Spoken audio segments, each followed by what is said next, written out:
ayniqsa mana so'kinishlar, yoshlar ehtiyot bo'ling. Payg'ambar alayhissalatu vasallam aytdilarki, "Sibabul muslimi fusuqun" dedilar. Musulmonni so'kishligi bu fosiqlik dedilar.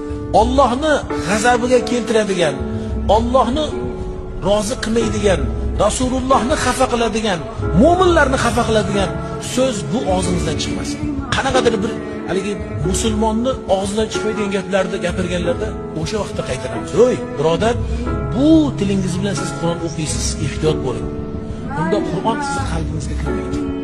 Ehtiyot bo'ling. Qur'on o'qiydiganlar, siz so'kinsangiz, har xil birlarni fitna fasod qilib orqalaridan g'iybat qilsangiz, shu tilingiz bilan bo'xton, shunaqa iftirolarni qilsangiz, u tilingizda faqat Qur'on o'qiladi, dilingizga tushmaydi. Va Qur'on ham tilingizda aksi siz